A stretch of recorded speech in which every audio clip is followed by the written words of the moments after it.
ساکنان ناحیه فرخور مثل دیگر شهر و ناحیه‌های جمهوری با شکرانه صلح و ثبات و آرامی و آسودگی کشور جشن 19 سالگرد وحدت ملی را با کارهای سازندگی و بنیادکاری استقبال گرفتند.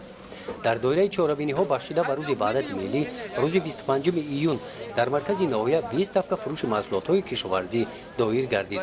از همه جماعت‌های دهات ناحیه در این روز محصولات‌های کشاورزی با نرخ از بازار پست‌تر پیشکش ساکنان ناحیه گردانیده شدند. در گوشه دیگری جشنواره ایدانه هنرمندان ناحیه محصول هنرهای خود را به نمایش برآوردند. امروز کشاورزان ناحیه فرخور با مناسبت روز وحدت ملی یارمارک فروش محصولات کشاورزی را تشکیل کردند و این خاطر دهقانان و کشاورزان همه 9 جماعت دهات ناحیه به مقدار 8 تن گندم، 5 تن برنج، 6 تن جو و دیگر محصولات اولیه خوراک را آورده نسبت به بازار داخلی ناحیه از 20 تا 50% ارزان‌تر به فروش برآوردند.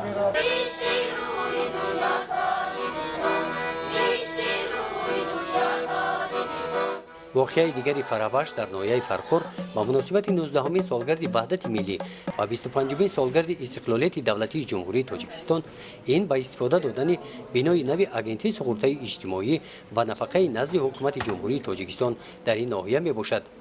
بنای اجنسی سقوطی اجتماعی و نفقه در ناحیه فرخور با مبلغ گذاری اجنسی سقوطی اجتماعی و نفقه نزد حکومت جمهوری با مبلغ 1,963,589 سومانی ساخته شده است.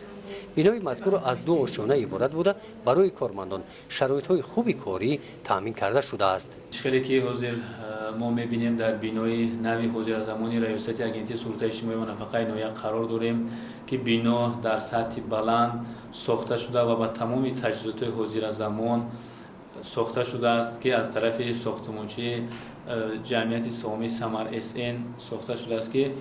تمام شرایط کاری مهیا شده است و نگفته نماند که ریاست اجنسی از سال 2012 در بنای خصوصی گردانیده شده با طریق اجاروی کار و فعالیت میکرد که شرایط کاری و کارمندان نه آنقدر خوب بود، زیرا که در یک تالار کلان همه کارمندان در یک جا فعالیت میکردن که خدمت خوب رسانیده نمیتونه و من در جشن روز وحدت ملی و 25 سالگرد استقلالیت دولت تاجیکستان بنای نوی حاضر زمان ساخته شد که تمام کارگرها با یک حیثیت بلند و شرایط خوبی کاری تامین شدند که خدمت خوب و نفقه‌خواران ناحیه میرساند. در ناحیه 11700 نفر نفقه‌خواران گوناگون به خیر گرفته شده است که به هر یک کارمند تقسیم کرده شده و خدمت رسانی به سطح بلند رسانیده میشه. در بنای نو 2 تا قبول شهروندان ساخته شده است که مزداجان میتوانند که در این مراجعت در اتاق‌های کاری مراجعت نموده و خدمت رسانی خوب را تامین نمایند. در این روز بخشیده به 19 سالگرد وحدت ملی در تالار قصر فرهنگ ناحیه جمع‌آمد تنتنوی دایر گشت. در این جمع‌آمد رئیس ناحیه فرخور اصرار نمود که بهر عملی‌گردی هدف‌های حکومت جمهوری ساکنان ناحیه را ضرور است که کار و پیکار سازنده و مهنت ارزنده را در محل زیست خود برآورده وحدت و یگانگی ملت را پایدار و کارهای سازندگی و بنیادکاری را جانب نماییم.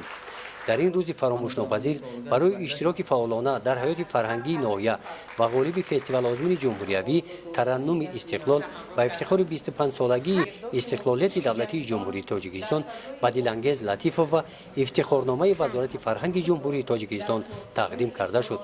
چهاربینی ایدانه با نمایش برنامه کنسرتی هنرمندان شعبه فرهنگ ناحیه به انجام رسید.